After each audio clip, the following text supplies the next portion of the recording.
listen, I understand that we now live in a political time when aggressive ignorance is actually a benefit in politics. Aggressive ignorance. Because here's the thing. The more you know about various issues, the more nuanced your thinking tends to be. Or at the very least, the more you tend to understand the ins and outs of the opposing side's thinking. When you don't know things, you tend to speak in easy bumper stickers. You tend to say things that are bumper sticker slogans, and then people who don't know much cheer you on. And the nice thing about easy bumper sticker slogans is that when they are revealed to be aggressively ignorant, then you can always backfill the ignorance. You can always create a nuanced backstory to try and backfill the fact that you didn't know what you were talking about in the first place.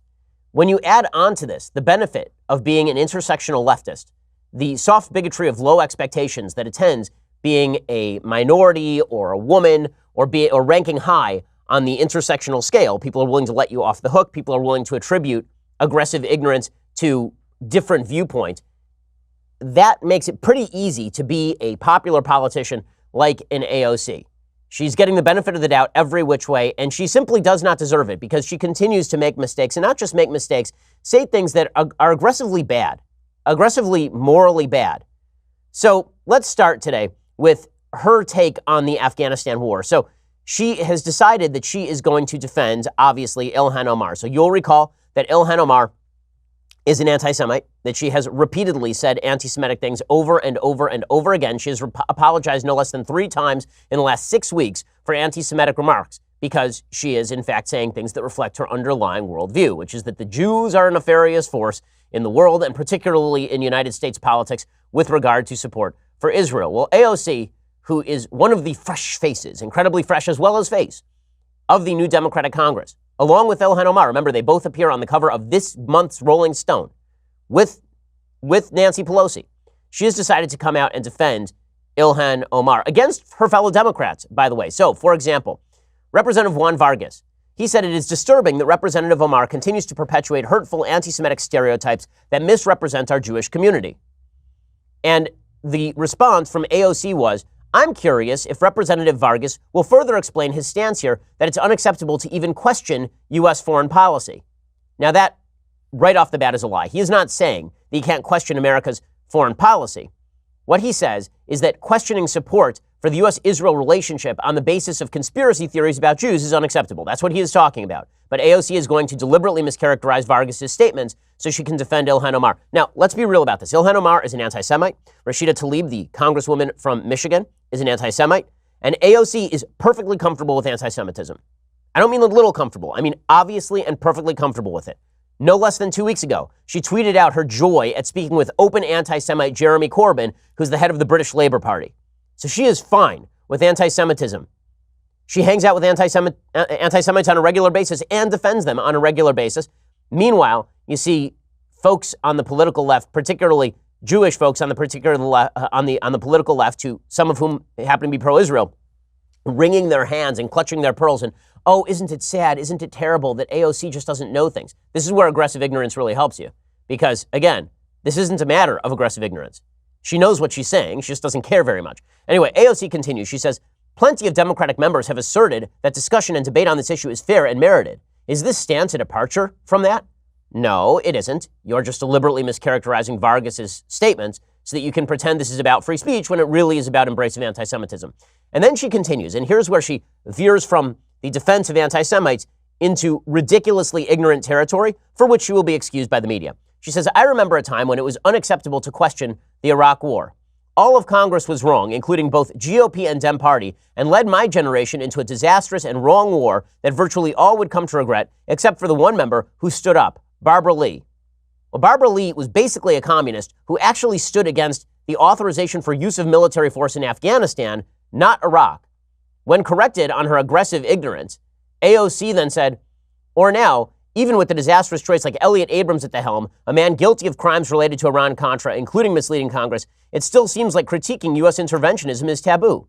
History shows that making some questions unacceptable is a mistake, which is a hilarious take from AOC, who wants to make all questions about her Green New Deal unacceptable. Right? She's the boss. She declared it. She is the boss of the Green New Deal unless somebody else presents a plan that she gets on board with, which she won't. So she's the boss, and if you question her, you're a climate denier. But then it gets even better. So she says all of this, and then she corrects herself about Barbara Lee. She says, oops, the Afghanistan war. She means the Afghanistan war was bad. She says, honestly, we shouldn't have been in either, and we should end the AUMF now while we're at it. Okay, that's ridiculous. That is ridiculous. We shouldn't have been in the Afghanistan war, and we should end the AUMF now while we're at it. And then she's questioned about that. And people are like, well, wait, hold up. Are you saying that after 9/11, we should not have gone into Afghanistan? Is that your actual contention, AOC?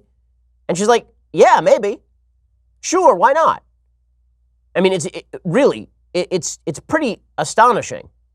So she tweets out, following some blowback about this, that what she really means, Jake Tapper asks her a question about it. Jake Tapper asks her, so what exactly do you mean by this? And she immediately responds by saying, well, perhaps what we should have done, she says, I think our decision to enter unlimited engagement in Afghanistan, particularly through the AUMF, the Authorization for Use of Military Force, and Congress's abdication of power and decision-making with the passage of the AUMF was a mistake. And she says other options, targeting the network itself, limited engagement, and non-intervention. So she literally was saying non-intervention in the aftermath of 9/11 was another option. And then she says limited engagement or targeting the network itself. This is aggressively fatuous, because again, you have to be ignorant of history to say this. You could not target al-Qaeda in Afghanistan without entering Afghanistan in the first place. She says target terrorist networks. Where does she think al-Qaeda was located? I'm old enough to remember 9/11. So is she, by the way.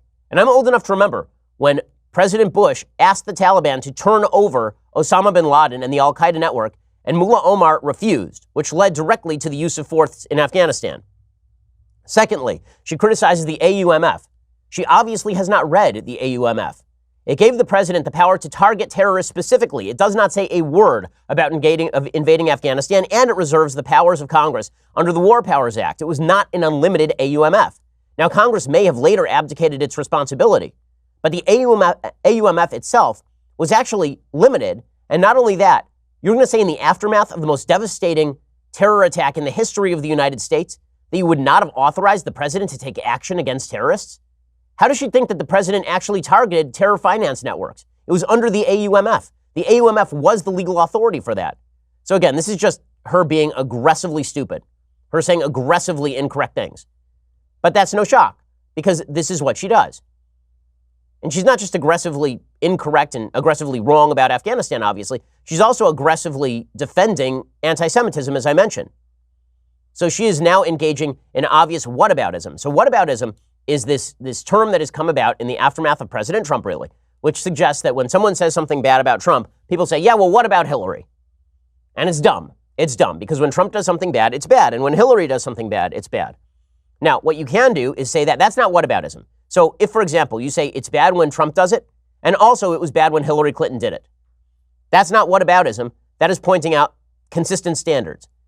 But AOC engages in full-on whataboutism with regard to anti-Semitism, essentially suggesting that we should let Ilhan Omar off the hook for her anti-Semitism because, in her view, other bigotry has not been excoriated harshly enough.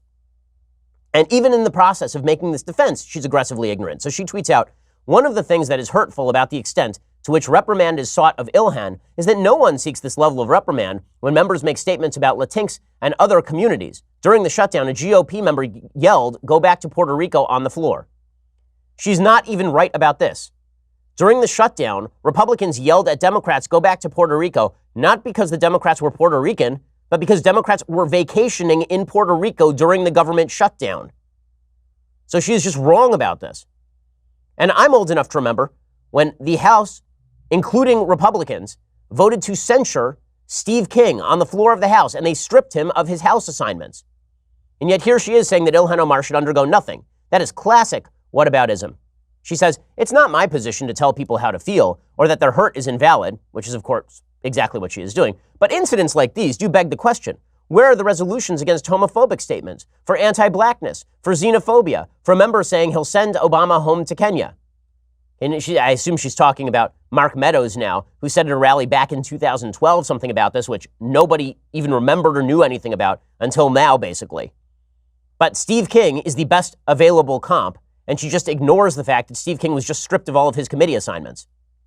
She says, in this administration and all others, we should actively check anti-Semitism, anti-blackness, homophobia, racism, and all other forms of bigotry.